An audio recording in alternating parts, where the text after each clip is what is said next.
Bonjour, nouvelle émission, format court toutes les semaines, blablabla. Vous savez ce que c'est un NPC, un Non-Player Character, ou PNJ en français? C'est un personnage non-joueur.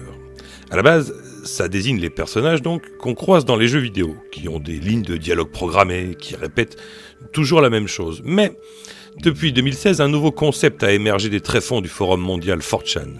Le PNJ désignant tous les individus qui ne pensent pas par eux-mêmes, répétant en boucle des arguments creux, sur des sujets politiques essentiellement. Pour être plus précis, ça correspond à tous ceux qui n'ont pas d'opinion propre, forgés sur des arguments maîtrisés et qui se rallient à l'ambiance générale. Pour que ce soit encore plus clair, j'ai essayé de trouver LA phrase de PNJ type qui permet de les détecter à coup sûr. L'Europe nous protège. Il y en a plein d'autres, mais celle-là est vraiment typique. Essayez de demander à un PNJ en quoi l'Europe nous protège. Et ce sera toujours la même réponse.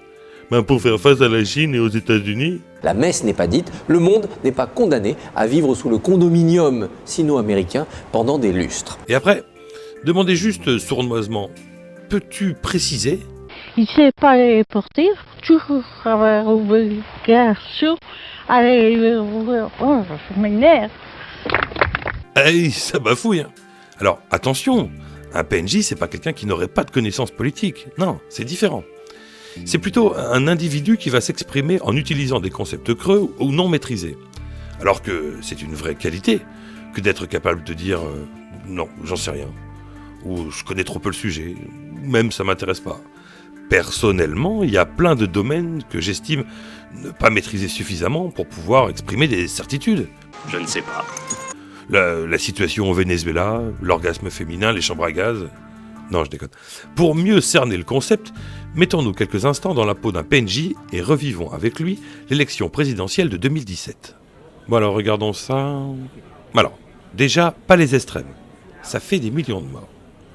Ensuite... c'est qui ceux-là? J'en connais aucun, moi, je sais pas ce qu'ils racontent. Enfin, c'est le signe qu'on est en démocratie, tout le monde peut s'exprimer. Alors... moi, j'en sais rien, moi. Il devrait mettre une photo de petit chien, ce serait plus simple. Attends, celui-là, c'est pas celui qui vit avec sa grand-mère? C'est gentil, les grand-mères. Allez, zou, à voter. Vous croyez que j'exagère? Vraiment? Qu'est-ce qui vous plaît dans le programme d'Emmanuel Macron? Alors je vais dire que c'est Macron, moi, qui me plaît, parce qu'il est différent, parce qu'il a un autre langage. J'ai pas écouté son programme. Je ne le connais pas, mais j'ai confiance en lui. Vous pouvez voter pour quelqu'un, pour un candidat, sans connaître le programme? Oui, pour lui, oui. Parce qu'il est séduisant. Alors, attention, je dis pas que tous ceux qui ont voté Emmanuel Macron sont des PNJ. Enfin si, mais en fait, je me pose toujours la même question.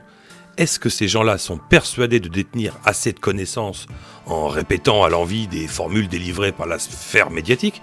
Ou est-ce que ce sont tout simplement des personnes qui, culpabilisées par la société, se sentent obligées d'avoir un avis tranché sur des sujets qui nous sont vendus comme fondamentaux? Comme si le doute était un marqueur social dévalorisant, alors que Emmanuel Kant dit « On mesure l'intelligence d'un homme à la quantité d'incertitudes qu'il est capable de supporter ».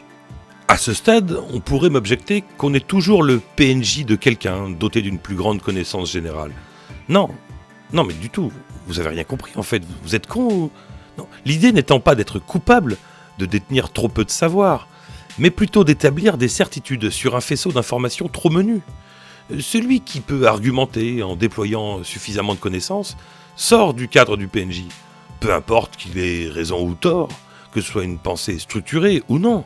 D'ailleurs, même si le concept vient des liberals américains pour discréditer les gauchistes, on trouve des PNJ partout dans la société. Chez les gauchos, chez les droitards, chez les prolos, ou même chez les bourges. Contrairement à ce qu'on pourrait penser, ça ne touche pas que les catégories populaires. Loin de là. Voilà.